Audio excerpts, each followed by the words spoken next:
우리 하나님께서 우리를 통해 일하실 줄 믿습니다. 네, 한 주간 평안하셨습니까? 네. 오늘 이 예배에도 우리 하나님이 함께 하시는 줄 믿습니다. 네. 오늘은 성령 강림 주일입니다. 그래서 오늘은 보혜사 성령님이라는 제목으로 함께 말씀을 나누고자 합니다.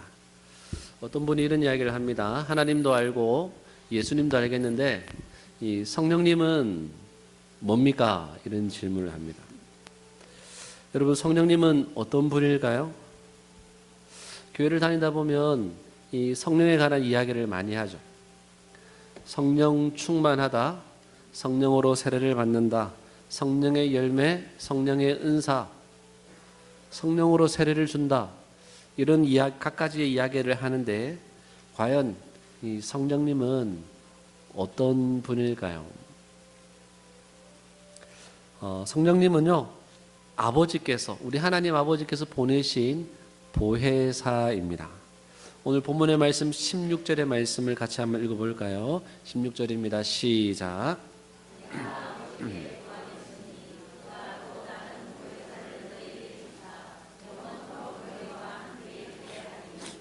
아멘. 성령님도 이 예수님처럼 아버지께로부터 보냄을 받았다라는 거죠. 또 다른 보혜사라 해가지고 마치 이게 또 다른 성령님이 계신가 그런 느낌이 들기도 하는데요. 예수님이 사실은 보혜사라는 거죠. 또 다른 보혜사, 본질상 같은 그 성령님을 우리에게 보내주셨다라는 겁니다. 여러분, 보혜사란 무슨 뜻일까요? 무슨 사찰 이름인가요? 이 한자로 풀어보면 이 보호할 보자에 은혜 은자에 스승사자가 기록되어 있습니다. 이걸 그대로 풀어보면 우리를 보호해 주시고 또 은혜를 베풀어 주시고 우리를 가르쳐 주시는 분이 보혜사, 이 성령 하나님이라고 할 수 있습니다. 오늘로 어렵게 이야기하면 이 파라클레이토스라는 이 용어를 사용하는데요. 이 파라라는 말은 곁에 이런 말입니다. 클레이토스라는 말은 돕는 자 이런 의미거든요. 이걸 또 붙여보면 우리의 곁에서 우리를 도우시는 분이 우리가 믿는 이 성령 하나님, 파라클레이토스, 보혜사라는 거죠. 사실 이 파라클레이토스라는 이 보혜사라는 말은 이 법정에서 사용된 그런 용어입니다. 여러분, 법정에 서본 적이 있습니까? 없으시죠? 웬만하면 잘 없는데요. 제가 대학 때 법정에 한번 가본 적이 있습니다. 등록금 130만 원을 제가 지갑에 딱 넣고요. 버스를 타고 가다가 이 지갑을 분실해 버렸어요. 수표 100만 원짜리 한 장에 10만 원짜리 3장을 잃어버린 거죠. 제가 다행히 꼼꼼해가지고요. 이 수표 번호를 다 적어놨습니다. 그리고 제가 은행을 가서 신고를 하니 이거는 법원에 가야 된다 해가지고요.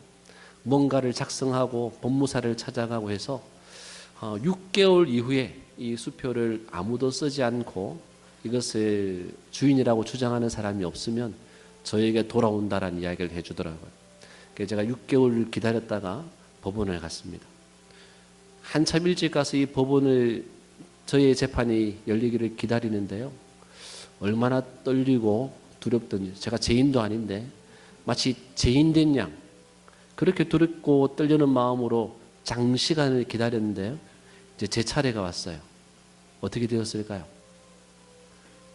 한 30초나 걸렸을까요? 예, 아무도 안 나타났어요. 찾아가세요. 이렇게. 그리고 끝이 나버렸어요. 얼마나 싱겁던지. 이 사실을 누군가가 제 곁에서 알려주었더라면 제가 그렇게 긴장하거나 두려워하지 않았을 텐데, 법을 잘 아는 사람이 혹은 힘있고 능력 있는 사람이 이런 상황과 전후 상황을 이야기해 줬더라면 제가 그렇게 긴장하거나 두려워하지 않았을 텐데 너무 싱겁게 그 일이 끝나버렸습니다. 여러분, 이 파라클레이토스라는 단어는요, 이 법정에 죄인으로 끌려온 한 사람이 있습니다. 이 죄인으로 끌려온 이 한 사람 옆에 이 파라클레이토스가 짠 나타나서 뭐라고 이야기하냐면 이 친구는 제 친구인데 결코 이런 잘못과 죄를 절대로 지을 친구가 아닙니다라고 변호해주고요, 지지해주고 응원해주고 곁에 함께 있으며 힘이 되어주는 친구를 우리는 보혜사, 이 파라클레이토스로 하는 거죠. 만약에 이 친구가 잘못한 일이 있거나 무엇인가 죄를 지었다면 그것은 제가 책임을 지겠습니다라고 말하는 친구가 이 파라클레이토스라는 거죠. 그분이 누구라고요? 우리에게 하나님이 보내신 보혜사 성령 하나님이다라는 겁니다. 육신을 입은 이 예수님은 어땠습니까? 육신을 입은 예수님은 공간적으로 시간적으로 그 임재가 상당히 제한적이었죠. 그러나 성령님의 임재는 어떻습니까? 모든 공간과 시간과 이런 장소를 초월하는 우주적인 임재로 우리와 함께 하시는 분이 우리가 믿는 성령 하나님입니다. 그래서 예수님이 뭐라고 이야기합니까? 내가 떠나는 것이 너희에게 유익하다라고 말씀하시죠. 우리 요한복음 16장 7절의 말씀을 같이 한번 읽어보겠습니다. 시작.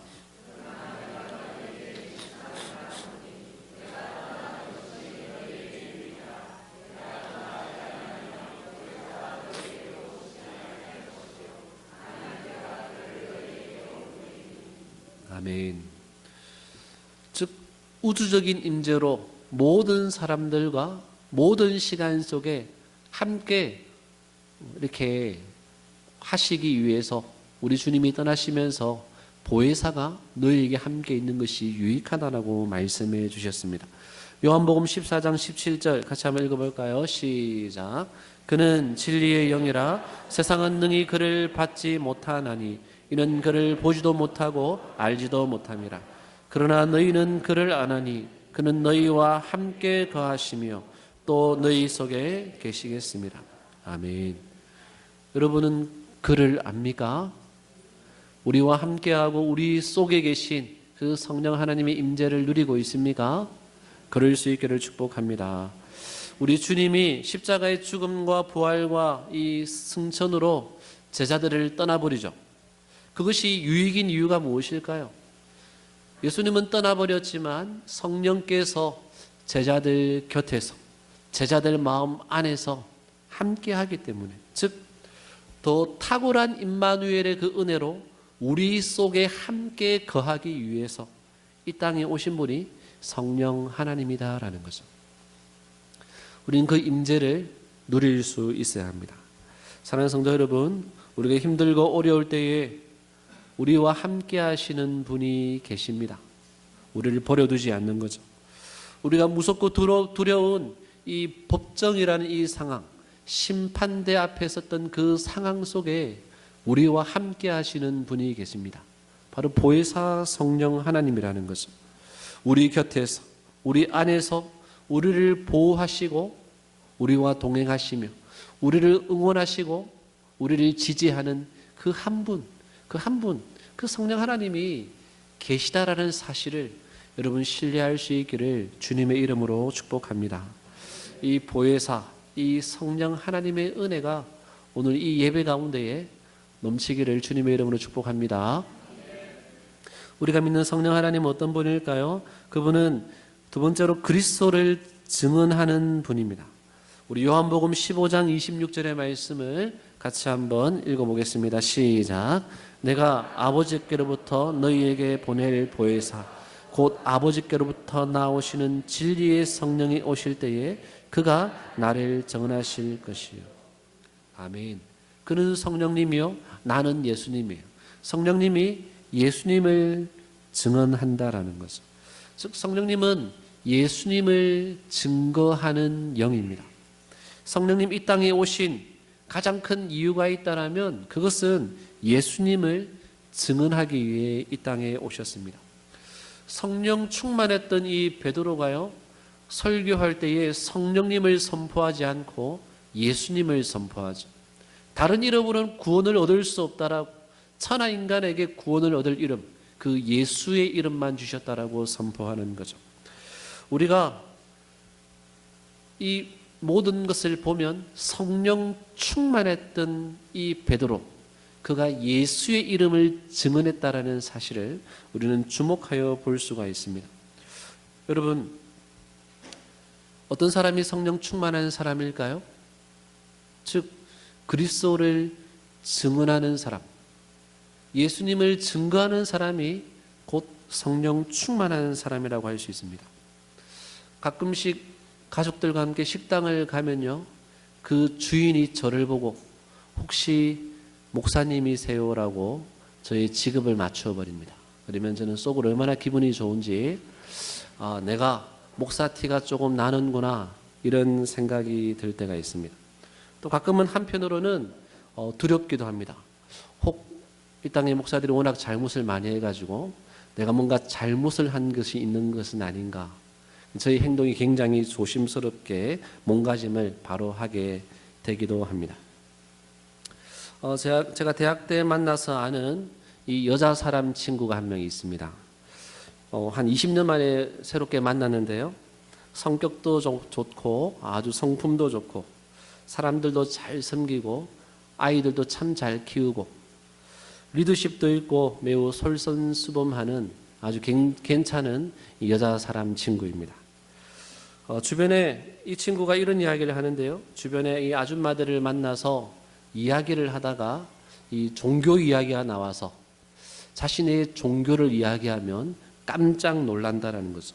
언니가 교회를 다녔어요? 저는 언니가 너무 착해 보여서 보살인 줄 알았어요. 교회 다니는 줄 몰랐다라는 이야기죠. 마음이 너무 넉넉하고 푸근해서 절에 다니거나 무교인 줄 알았다라는 이야기를 합니다. 무슨 이야기인가요? 교회 다니는 사람은 너무 까칠하고 따지기를 좋아하고 또 쫀쫀하고 이기적이고 자기중심적이고 계산적이어서 전혀 교회 다니는 냄새가 나지 않았다라는 이야기를 그렇게 하는 거예요. 왜 그럴까요? 왜 교회 다니는 사람이 그런 이미지로 이 세상 가운데에 보여질까요? 왜 예수 믿는다라고 하는데 예수 믿는 사람, 그 안에 성령이 계신 사람은 그리스도가 증거되어야 하는데 왜 그리스도가 증거되지 않고 이기적이고 자기중심적이고 계산적인 그런 모습만 나타날까요? 교회에서 다 봉사하고 희생하고 헌신해서 세상에 살 게 없습니까? 교회에서 11조하고 감사헌금하고 성경금해서 더 이상 세상에서는 쏠 게 없습니까? 성령님을 모신 사람은 어떤 사람입니까? 성령님을 모신 사람은 그리스도를 증거하는 사람입니다. 우리가 예수 믿고 성령으로 세례를 받은 사람은 그리스도를 마땅히 드러내야 한다라는 거죠. 우리의 삶이 이 세상 속에서 이 희생하고 양보하고 사랑하고 섬기는 이 그리스도를 증거하는 그 모습이 없다라면 과연 우리가 예수 믿는다라고 말할 수 있을까요? 이 신자의 신자됨, 성도의 성도됨은요, 이 예배당 안에서 증명되지 않죠. 살인자도요, 이 예배당 안에서는 거룩한 표정을 지을 수 있습니다. 세상 제일 교만한 사람도요, 이 예배 안에서는 매우 겸손한 몸짓으로 예배드릴 수 있습니다. 예배당 안에서는 누구나 하나님 중심으로 예배할 수 있습니다. 그러나 정작 우리가 증명해야 될 현장은 이 예배당 안이 아니라 예배당 밖이라는 사실을 우리는 기억해야 합니다. 우리 일상의 삶에서 예수 그리스도의 향기를 풍기는 참된 성령의 사람이 될 수 있어야 한다는 거죠. 이 사람이 곧 성령 충만한 사람이요, 예수를 믿는 성령의 임재가 있는 사람이요, 그리스도를 증거하는 사람이라고 할 수 있습니다. 우리의 삶의 대부분의 시간은요, 이 예배당 안의 삶이 아니라 예배당 밖의 삶이죠. 일상의 삶이 우리의 시간의 90% 이상을 차지한다라는 겁니다. 우리의 삶은 특별하고 중요한 삶의 연속이 아니라 일상의 단순한 그런 삶의 연속이요 반복이라고 할 수 있습니다. 가끔씩 특별한 일이 있는 거죠. 누구나 특별한 일은 잘 합니다. 특별한 일을 위해 기도하고 성령으로 충만하여서 그 일을 힘써 하나님의 은혜로 하려고 하죠. 그러나 우리는 일상이 자질구레한 이 일에 대해서는 성령의 도우심을 잘 구하지 않는 경향이 있습니다. 그러다 보니 우리의 일상의 삶은 매일 반복되는 그 삶은 피곤하고 힘들고 짜증스럽고 삶이 어떨 때는 무의미해지는 거죠. 공허해집니다. 우리의 삶의 대부분을 차지하는 일상에 하나님의 은혜가 소멸된 채 살다가 오게 되는 것입니다. 사랑하는 성도 여러분, 우리는 이 일상의 삶에 하나님의 도우심을 더 많이 구할 수 있어야 합니다. 심지어 일상의 삶뿐만 아니라 우리는 아무것도 하지 않은 그때에 더 성령의 은혜를 구할 수 있어야 하는 거죠. 왜 그렇습니까? 다윗이 아무것도 하지 않는 그 휴가 시간, 심의 시간에 가장 결정적인 범죄를 저질렀기 때문에 그런 거죠. 그래서 우리는 이 일상의 평범한 이 삶 속에 하나님과 동행하며 일상의 삶 속에서 우리는 그리스도를 증거하도록 부름받았다라는 사실을 우리는 분명히 기억할 수 있어야 합니다. 갈라디아서 5장 16절의 말씀이 우리에게 뭐라고 이야기합니까? 성령을 쫓아 행하라. 이것은 이 성령을 따라 걸어가라라고 영어 성경은 되어 있습니다. 성령과 함께 걸어가라는 거죠. 걷는 것은 우리의 일상의 삶이죠. 매일 걷지 않는 사람이 어디 있겠습니까? 걷는 것이 우리의 일상의 삶인 것처럼 성령과 함께 날마다 걸어가라는 거죠. 오스왈드 챔버스라는 사람이 이런 이야기를 합니다. 이 사람의 종교성과 이 사람의 신앙 인격은 특별한 무엇인가를 할 때 드러나는 것이 아니라 그 사람이 보통 때 어떻게 행하느냐에 따라서 이 사람의 종교성과 신앙의 인격이 드러난다. 정답이죠.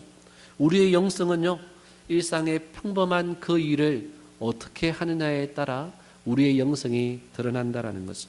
자연스럽게 무의식적으로 나오는 그것이 우리의 신앙 인격이요, 우리의 영성인 겁니다.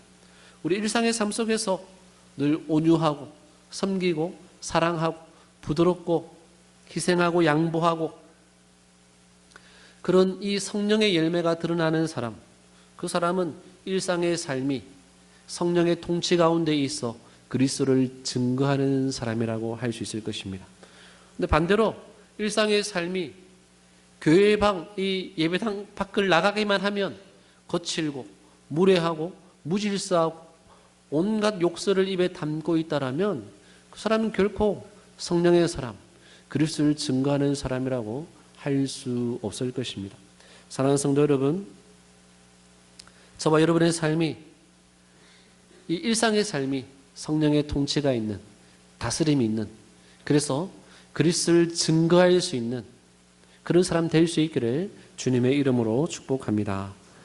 세 번째로 성령님은 어떤 분일까요? 성령님은 오직 그리스도께만 영광을 돌리는 분입니다.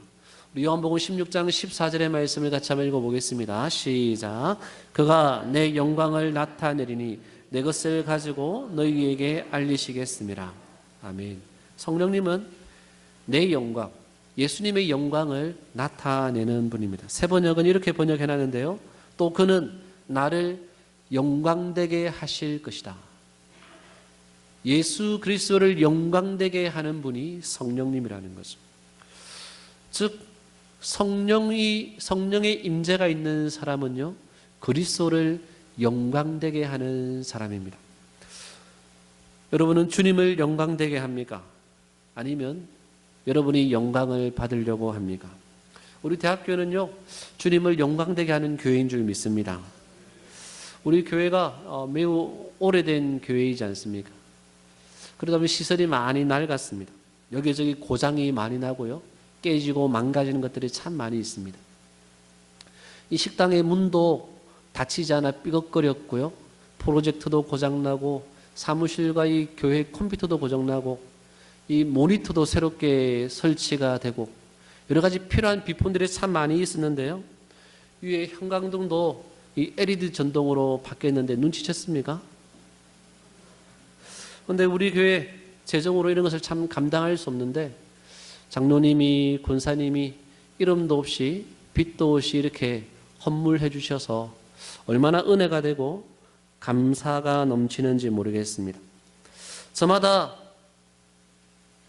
사람이 영광을 받으려고 하는데 주님만 영광되게 하려고 애를 쓰는 그런 모습을 보면 참 목회자로서 감동이 되고 은혜가 됩니다. 작년 연말에 우리 교회는 선교금을 작정을 했는데요. 매월 한 75만 원 정도를 작정을 했습니다. 제가 인간적인 생각으로 이것이 얼마나 거칠까 매월. 그래서 우리가 얼마나 후원할 수 있을까를 고민을 많이 했습니다. 그래서 제가 참 걱정하고 의심하고 염려하고 한 70%나 거칠까 그런 고민을 참 많이 했는데 참 감사하게도요. 제가 알기로는 매월 70만 원 이상씩 작정하신 분들이 헌금을 하고 있습니다. 거의 90% 이상 헌신하고 있는 거죠. 그래서 저희 교회가 선교사님 4분에 개척교회 2곳과 기관 2곳, 총 8곳을 이렇게 매월 후원하고 있는데요.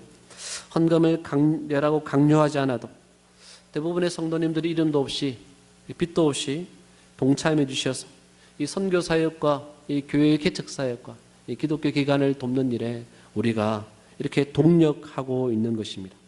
즉 우리의 작은 헌신을 통해 우리 주님이 영광을 받으시는 거죠. 반면 어떤 교회는요, 교회를 건축하고 어떻게 합니까? 이 교회 한 칸에 이 교회를 건축할 때 헌금 낸 사람의 이름을 빼곡히 적어주죠. 그리고 헌금을 많이 한 사람 이름은 매우 크게 적어주고 좀 작게 한 사람은 매우 작게 적어주죠. 그리고 교회마다 큰 유리나 큰 시계 밑에 누구누구 기증이라고 이름을 새겨놓죠. 주보에 11조 감사헌금 낸 사람의 이름을 빼곡히 기록해 주기도 합니다. 참 조심스럽기는 하지만 이런 기록을 해놓은 이유가 이런 헌물이나 헌금을 한 그 출처를 정확하게 밝히기 위한 그런 목적이 있기도 하고 또 다른 한편으로는 어떤 목적이 있을까요? 이렇게 기록함으로 다른 사람들도 헌물과 헌금을 하도록 경쟁을 시키고 또 동기부여를 시키기 위한 그런 목적으로 이름을 기록하기도 합니다. 여러분, 만약에 우리의 이름이 드러나기 때문에 헌금을 하는 그런 헌금이라면 그것은 조금도 그리스도를 영화롭게 하는 우리 주님을 영광되게 하는 그런 헌물이라고 할 수 없을 것입니다. 사람의 이름이 드러나는 것은 더 이상 그리스도를 영화롭게 하지 못하기 때문에 그런 거죠. 성령님은 오직 예수님께만 영광을 돌리셨습니다. 성령을 모신 사람은 어떠해야 한다라는 겁니까? 오직 예수님에게만 영광을 돌리는 사람이어야 합니다. 오늘날 소위 이 성령 사역을 한다는 사람들이 매우 많이 등장하고 있습니다. 저들은 병을 고치고 기적적인 능력을 행합니다. 그런데 안타까운 것은 그 모든 영광을 자신이 다 받아버리는 거죠. 자기 영광을 위해 병을 고치고 기적을 행할 때가 매우 많이 있습니다. 이것은 성령 사역이라고 보기 어려운 거죠. 왜 그렇습니까? 성령님은 그리스도께만 영광을 돌리지 성령님 스스로 영광을 취하지 않기 때문에 그렇습니다. 그래서 자기에게 영광을 돌리는, 자기가 영광을 다 받아버리는 그런 사역은 결코 성령의 사역이라고 말할 수 없습니다. 그저 인간적인 열심에 지나지 않는 것입니다. 교회도 마찬가지죠. 교회가 조금 부흥되면 그 모든 영광을 목사가 다 받아버립니다. 어떤 교회는요, 헌금을 많이 한 장로가 영광을 다 받아버리고요. 또 어떤 교회는 봉사를 많이 하는 권사가 영광을 다 받아버립니다. 결코 성령의 사역이 아니죠.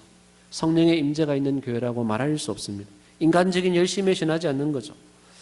오직 성령이 충만한 교회는 어떤 교회일까요?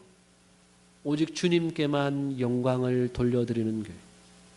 오직 그리스도만 영화롭게 하는 교회가 성령 충만한 교회입니다. 그래서 우리는 이 예배를 통해서요, 우리는 죽어져야 합니다.